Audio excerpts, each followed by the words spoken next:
So hello dear students, welcome back to this session of ICT Virtual Classroom। ICT Virtual Classroom के session में आप सभी का एक बार फिर से स्वागत करते हैं। आज की क्लास में बात करेंगे हम एक नए टॉपिक के ऊपर जो हमने क्लास 11 फिजिक्स में अपनी पिछली क्लास में स्टार्ट किया था।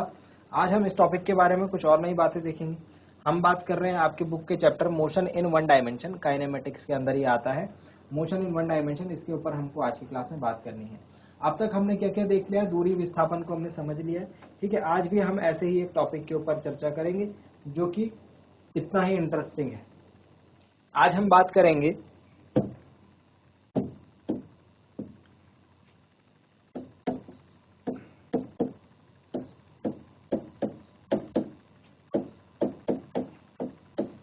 विराम एवं गति, रेस्ट एंड मोशन। चलिए आज हम बात करेंगे विराम एवं गति के ऊपर। तो हेडिंग डाल लेंगे रेस्ट एंड मोशन। चलिए डियर स्टूडेंट्स, ये सारी चीजें हमने प्रीवियस क्लासेस में ही पढ़ी हैं, है ना। क्लास 9th में हमने मोशन इन वन डायमेंशन को काफी अच्छे तरीके से समझा था। सरल रेखा में गति, वहां पर भी हमारे पास चैप्टर था, यहाँ पर भी है। मैंने आपको बताया था पिछली क्लास में जब इसका इंट्रोडक्शन दिया था कि कुछ नई चीजें हमारे पास आएंगी, बाकी काफी कुछ जो है हमारे पास पिछला जो 9th में हमने पढ़ा है वही है। तो बेसिकली हम 9th क्लास में हमने जो जो पढ़ा है उसको रिवाइज कर रहे हैं। गति के लिए अगर मैं बात डिसाइड करूं, कैसे आपको पता चलेगा कोई ऑब्जेक्ट गति कर रहा है या नहीं कर रहा है, इसको हम कुछ एग्जांपल से समझते हैं। जैसे सपोज आप सुबह स्कूल से जब अपने घर से अपने स्कूल आ रहे होंगे तो आपने रास्ते में देखा होगा कोई पेड़ है रास्ते में, अगर घर जाते हुए भी आपको पेड़ वहीं पर दिखेगा। फिर अगले दिन आओगे, अगले दिन जाओगे, पूरे साल भर स्कूल आएंगे जाएंगे तो पेड़ आपको जो है वहीं पर दिखे रह सकता है ना, उसी जगह पर दिखता है हमको पेड़। यानी कि पेड़ जो पोजीशन है हम देख रहे हैं वो अपनी पोजीशन को चेंज नहीं कर रहा है, यानी उसकी स्थिति जो है नहीं बदल रही है। हम उसे कहेंगे कि ये विराम में है, यानी कि ये रेस्ट पोजीशन में है।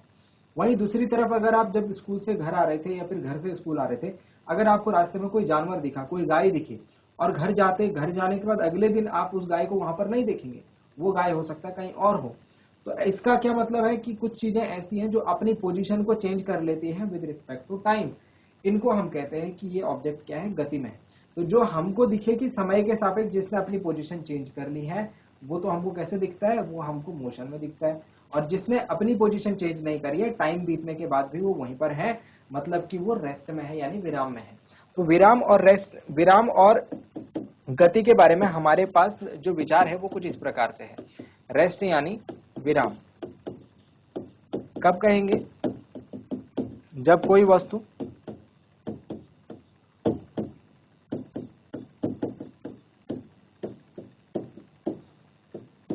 समय के साथ अपनी स्थिति नहीं बदलती।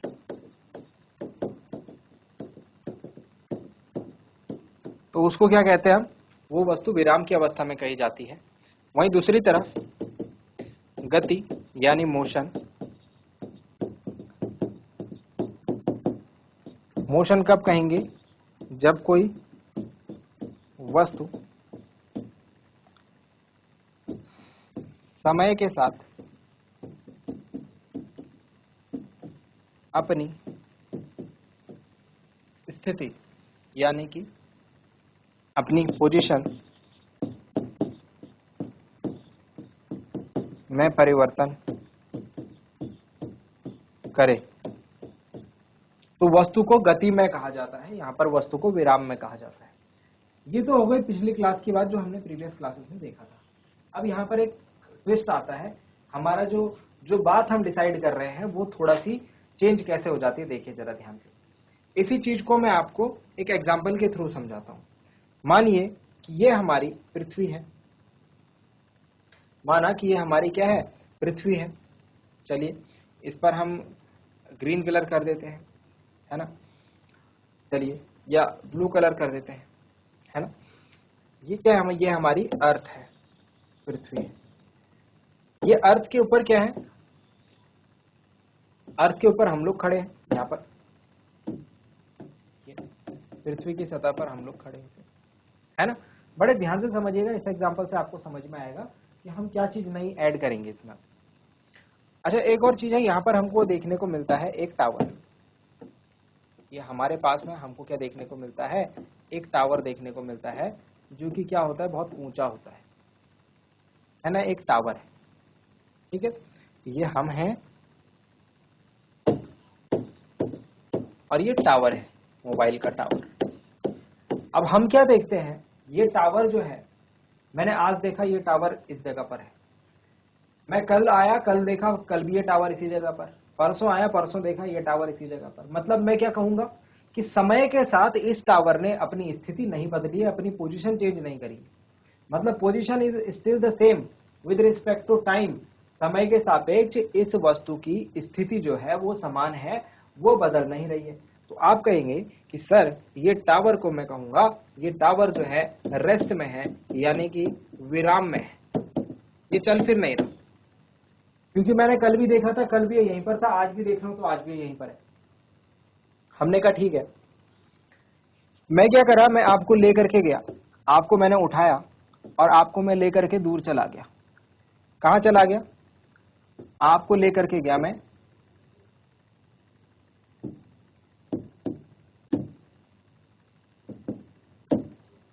चांद पर, मून पर। अब मैंने कहा चांद से आप इस टावर को देखो, चांद से आप इस टावर को देखो, मून पर बैठे अभी आप, आपने ही देखा था, आपने ही बताया था ये टावर रेस्ट में है। अब आप मून पर पहुंच गए, अब आप मून से इस टावर को देख रहे हैं। अब मून से क्या होगा, ये पृथ्वी आपको घूमती हुई दिखाई देगी, अर्थ आपको क्या होगा, घूमती हुई दिखाई देगी, क्योंकि पृथ्वी क्या है, घूमती है। हम पृथ्वी पर रहते हैं, हम अर्थ के ऊपर रहते हैं, तो हमें ये बात पता नहीं लगती। लेकिन जब मैं अर्थ से दूर जाऊंगा तो मुझे समझ में आएगा कि पृथ्वी क्या घूम रही है ना। कुछ कंडीशन ऐसी भी होती है अर्थ के ऊपर, जब मैं जोर जोर से घूमूं तो मुझे चक्कर आने लगते हैं। वो इस वजह से ही होता है क्योंकि अर्थ जो हमारी घूम रही है। तो अर्थ घूमती है, हमें ये महसूस नहीं हो पाता। तो हम क्या करते हैं, मैं चांद पर गया, चांद पर जाकर के मैंने देखा अर्थ घूम रहे। अब वहां से आप अगर इस टावर को देखोगे ना, वहां से अगर आप इस टावर को देखोगे तो टावर घूम रहा होगा। ये टावर क्या हो रहा होगा, घूम रहा होगा। मतलब कि आप अगर सुबह देखोगे तो ये टावर जिस स्थान पर होगा, शाम को देखो तो शायद आपको टावर ना दिखे। समझ रहे हैं, कहां से, चांद से। तो जब आप चांद पर बैठे हैं तब आप कह रहे हैं कि नहीं सर, ये जो टावर है ये गति में है, यानी कि ये मोशन में है। अब हमारा कॉन्सेप्ट यहां पर थोड़ा सा कंफ्यूज हो जाता है, हम थोड़ा सा कंफ्यूज हो जाएंगे कॉन्सेप्ट को समझने में कि सर गति और विराम यानी कि रेस्ट और मोशन एक ही ऑब्जेक्ट के लिए दो अलग अलग बातें। मतलब जो ऑब्जेक्ट हमको लग रहा है वो विराम में है, लेकिन अगर मैं अपनी स्थिति बदल दूं, अगर मैं अपना देखने का जो जगह है वो बदल दूं तो वो मुझे गति में दिख रहा है, यानी कि वो चलता हुआ दिख रहा है ना। ऐसा हो रहा है, ये हमने देखा समझा यहां पर। तो इसका कहने का क्या मतलब है, इसका कहने का मतलब ये है कि किसी ऑब्जेक्ट की गति या फिर उसके विराम को डिसाइड करने के लिए हमने यहां पर सिर्फ दो चीजें देखी है, एक तो वस्तु की स्थिति और एक समय। हमने सिर्फ दो चीजें देखी है, समय और स्थिति। हमने स्थान की बात नहीं करी है, सराउंडिंग की बात नहीं करी है, परिवेश की बात नहीं करी है। तो ध्यान रखना, क्लास 9th तक आप ये बात बोलते थे कि अगर वस्तु समय के साथ अपनी स्थिति नहीं बदल रही, विराम में है, बदल रही है तो गति में है। लेकिन सिर्फ इसके अलावा एक और चीज जो है उसका भी रोल रहेगा गति और विराम का पता लगाने में, वो है हमारा, उसको हम कहते हैं परिवेश के सापेक्ष। किसके सापेक्ष, परिवेश के सापेक्ष, यानी surrounding, with respect to its surrounding. तो यहां पर आपको एक चीज ऐड करनी पड़ेगी बीच में, तब जाकर के ये बात जो है जस्टिफाई हो जाएगी। समय के साथ अपने परिवेश यानी सराउंडिंग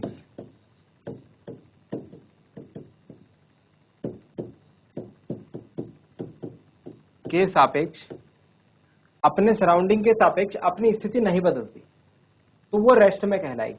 और सेम चीज हम यहां पर भी लिखेंगे गति के लिए भी, सेम चीज हम किसके लिए भी लिखेंगे, गति के लिए भी लिखेंगे। भाई देखिए, तो आई होप कि अब आपको ये चीज समझ में आई होगी। समय के साथ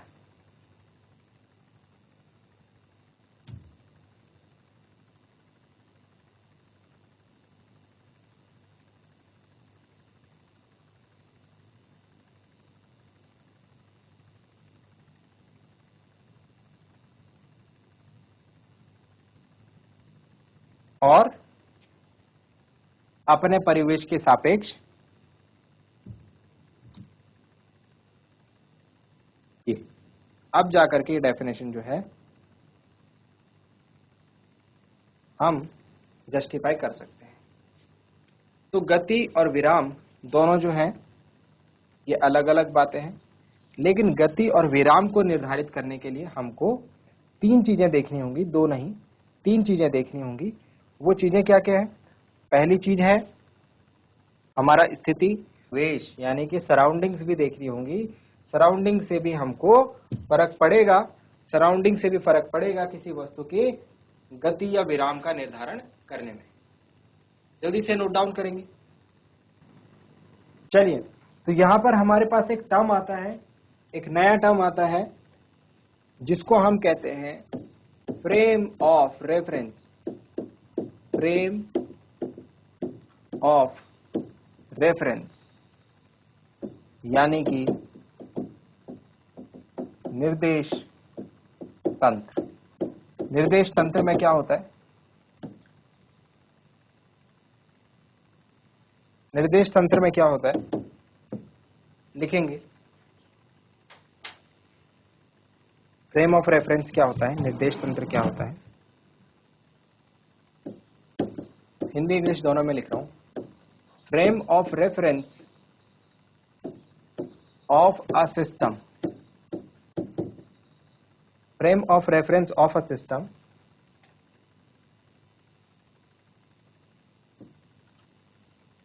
frame of reference is a system। एक सिस्टम होता है of coordinate axis attached to it, coordinate axis attached to it, attached to an observer। Observer के साथ कोऑर्डिनेट एक्सेस अटैच रहती है और ऑब्जर्वर के पास क्या दिया जाता है? Having a clock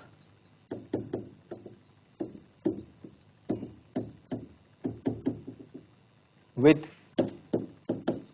time, having a clock with time with respect to which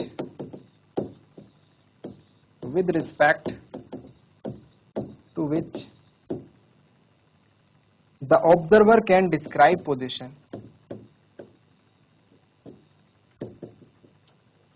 The observer can describe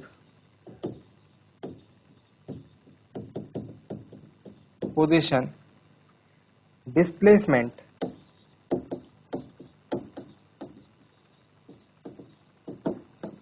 acceleration, etc. of a moving object। इसका क्या मतलब हुआ? इसका क्या मतलब हुआ? इसका मतलब ये हुआ कि निर्देश तंत्र जो है, निर्देश तंत्र में क्या क्या होता है? निर्देश तंत्र में एक कोऑर्डिनेट एक्सेस होते हैं। कोऑर्डिनेट एक्सेस मतलब जिनको हम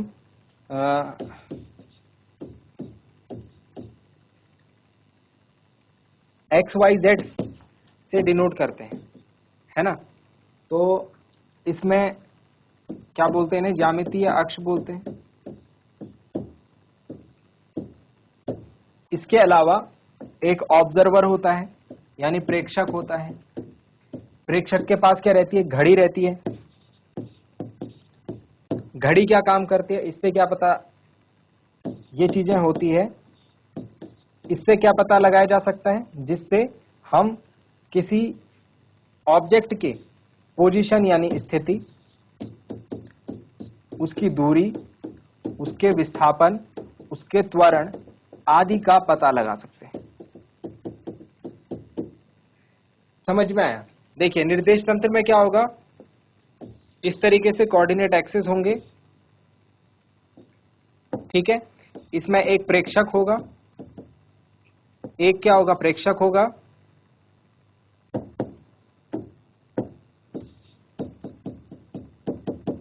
इसके पास एक घड़ी होगी,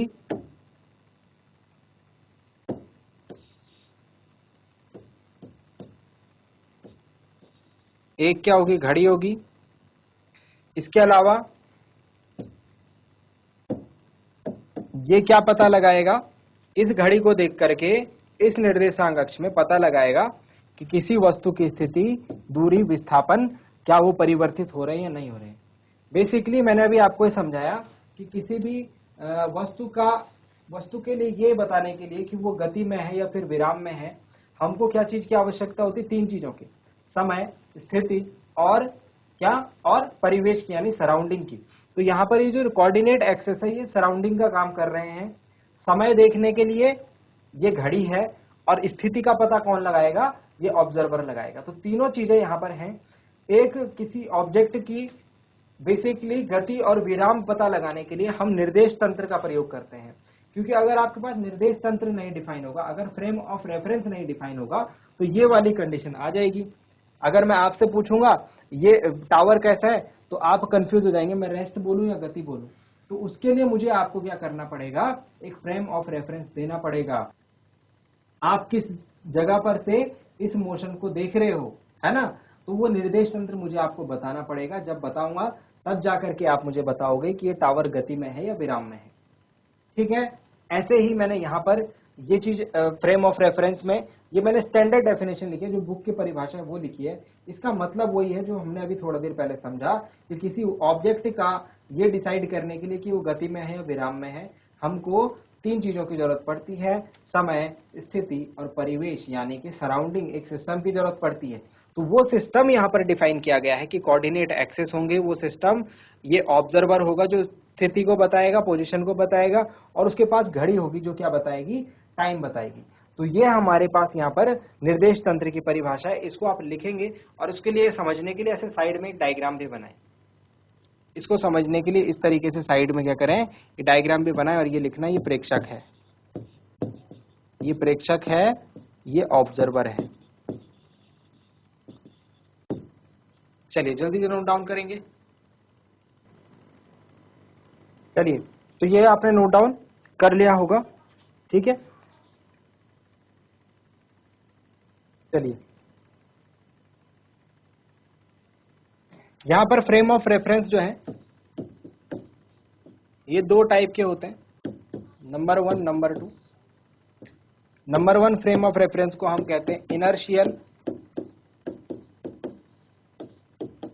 फ्रेम ऑफ रेफरेंस, जड़त्वीय निर्देश तंत्र, है ना, और दूसरा नॉन इनर्शियल होता है, ठीक है, दूसरा होता है नॉन इनर्शियल। सीधी सी बात है, इनर्शियल और नॉन इनर्शियल वो होते हैं, इसको हम एग्जाम्पल के थ्रू भी समझेंगे। सिंपल सी बात है, न्यूटन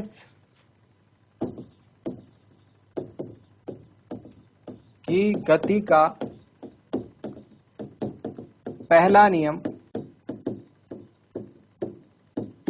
लागू हो, जिस निर्देश तंत्र में न्यूटन की गति का पहला नियम, न्यूटन की गति का पहला नियम आप जानते हैं, इसको हम जड़त्व का नियम भी कहते हैं। तो जहां पर जड़त्व का नियम लागू होगा वो कौन सा तंत्र होगा, वो कौन सा तंत्र होगा, वो होगा इनर्शियल,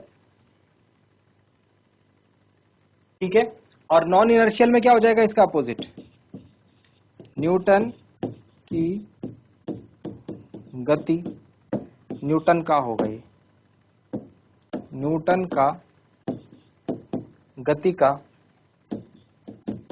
दूसरा नियम, न्यूटन का गति विषयक दूसरा नियम, सॉरी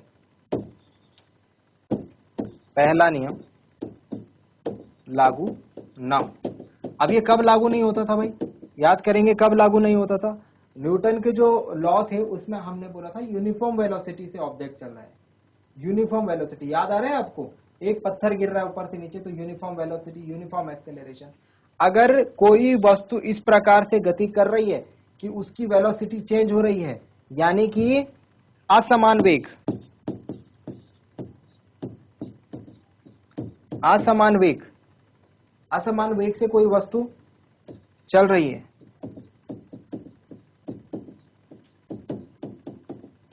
तो वहां पर जो फ्रेम ऑफ रेफरेंस होगा वो नॉन इनर्शियल कहलाएगा। समझ में आ गई? छोटा सा चीज याद रखना है, फर्स्ट लॉ लागू हो गया मतलब कि अगर कोई ऑब्जेक्ट रुका हुआ है या फिर चल रहा है बिल्कुल कांस्टेंट वेलोसिटी के साथ, तो वो हो गया यूनिफॉर्म वेलोसिटी के साथ, तो वहां पर इनर्शियल फ्रेम ऑफ रेफरेंस। अगर पहला नियम लागू ना हो, पहला नियम लागू कहां नहीं होगा? जहां पर असमान वेग होगा, है ना, नॉन यूनिफॉर्म वेरिएबल वेलोसिटी होगी, तो वहां पर हम non inertial frame of reference को देखेंगे। तो निर्देश तंत्र जो है वो दो प्रकार के होते हैं, दो प्रकार में हम उनको डिवाइड करते हैं और न्यूटन की गति के पहले नियम के आधार पर हम इसको समझते हैं, लिखेंगे। चलिए अब एक और पॉइंट समझते हैं इसमें, फिर हम ये वाला पार्ट पूरा करेंगे। एक विमीय, द्विविमीय और त्रिविमीय गति।